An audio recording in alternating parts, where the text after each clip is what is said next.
Hello दोस्तों, good morning. स्वागत है आप सभी लोगों का मेरे मिनी व्लॉग में। बारिश होने की वजह से यहाँ बहुत ठंडा मौसम हो रहा है गांव में। तो चलिए शुरू करते हैं आज का व्लॉग। सबसे पहले मैं तैयार होती हूँ, कहाँ, ड्यूटी पे जाने के लिए। हमारी रोज़ की ड्यूटी यही है कि सामान अपनी जगह रखना। और फिर मैंने झाड़ू लगाया। फिर हमारे यहाँ क्या कहते हैं कि पोछा हमेशा चौखट से अंदर की तरफ लगाते हैं, इसीलिए हम लोग ये शुभ माना जाता है यहाँ पे। तो कभी भी हम चौखट से अंदर की तरफ रूम में पोछा लगाते हैं। यहाँ पे सब बड़े बुजुर्ग ऐसे ही बोलते, तो हम भी ऐसे ही लगाते हैं पोछा। रूम का सब काम ख़त्म करने के बाद फिर मैं छत पे आ गई थी। बारिश होने की वजह से यहाँ पे पूरी मिट्टी मिट्टी आ गई थी छत पे। तो ये पूरा साफ़ किया मैंने झाड़ू मार के। मैं किचन में आ गई। इसके बाद मैंने किचन में झाड़ू लगाना था, पोछा लगाना था। तो ये नया बनाया तो इसलिए हमने पेंट नहीं किया है। अब कलर बाद में करेंगे। तो फिर भी मैंने डेकोरेशन कर रखी है। कोई कमी है तो आप लोग कमेंट में ज़रूर बताना। यहाँ पे पोछा लगाने के बाद फिर मैं बाहर चली गई थी। ये झाड़ू है, मेरे पतिदेव छुट्टी आए थे तो उन्होंने बैठ के झाड़ू लगाने में दिक्कत होगी बोल के ये यहाँ ऐसा स्टैंड बनाया है। यूनिक सा झाड़ू बना के दिया है मुझे। चलिए आपको इस झाड़ू से झाड़ू लगा के दिखाती हूँ। इस झाड़ू से मिट्टी पत्थर कुछ भी हो सब साफ़ हो जाता है। और मेरा आंगन बड़ा है तो मुझे इससे बहुत ही आसानी होती है झाड़ू लगाने में। आपने ये झाड़ू कहीं पर देखा है या नहीं, प्लीज़ कमेंट में ज़रूर बताइएगा। मेरी जेठानी जी मुझे दूध देती है तो उन्होंने गिलास भर भर के मुझे प्यार भी दिया है। अब साफ़ पानी से हाथ पैर मुँह अच्छे से धो के हम अंदर जाएंगे पूजा करने के लिए।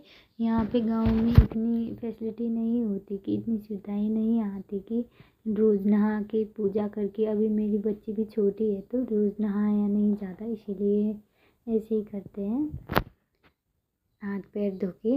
ये मेरे आंगन में बहुत सारे फूल हैं। मैंने इस छोटे से आंगन में ऐसे फूल लगाए थे। ये खिले खिले रहते हैं तो मन को शांति मिलती है। यहाँ से मैं सुबह शाम 2 टाइम फूल लेके जाती हूँ, ताज़े ताज़े फूल मंदिर के लिए। तो चलिए चलते हैं पूजा करने।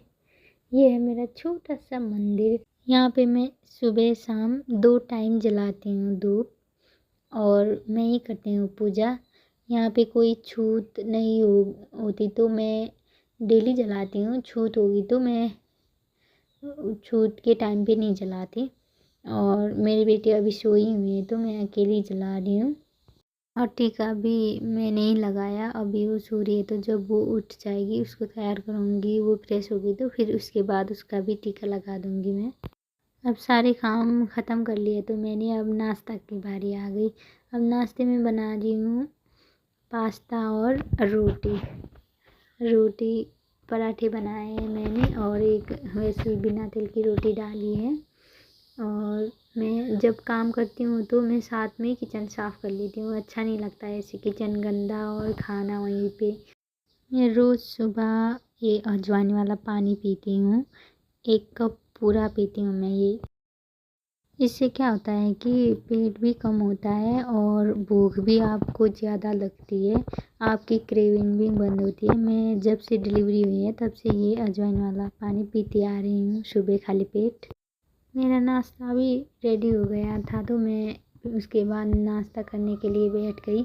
पानी पीने के 10 मिनट बाद जो बर्तन जूठे हो गए थे मैंने उन्हें साफ़ किया अच्छे से, और मैं किचन में इनको सेट करके आ गई थी। मेरे आने तक मेरी बेटी भी उठ गई थी तो मैंने उसे फीड करा के अच्छे से उसकी मालिश की। सुबह की मालिश मैं 2 टाइम मसाज करती हूँ उसकी। मैंने उसकी अच्छे से मालिश की। तो मालिश करने के बाद उसे ज़्यादा भूख लगती है तो मैं उसके लिए सेरेलैक बना के लेके गई थी।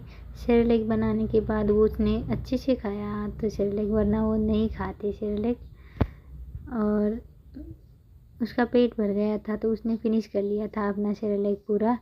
तो फिर वो सो गई थी। और मैं आप सब लोगों से मैं यही कहना चाहती हूँ, ज़्यादा से ज़्यादा सपोर्ट करिए और प्यार बनाए रखिएगा। तब तक के लिए बाय बाय, मिलते हैं नेक्स्ट ब्लॉग।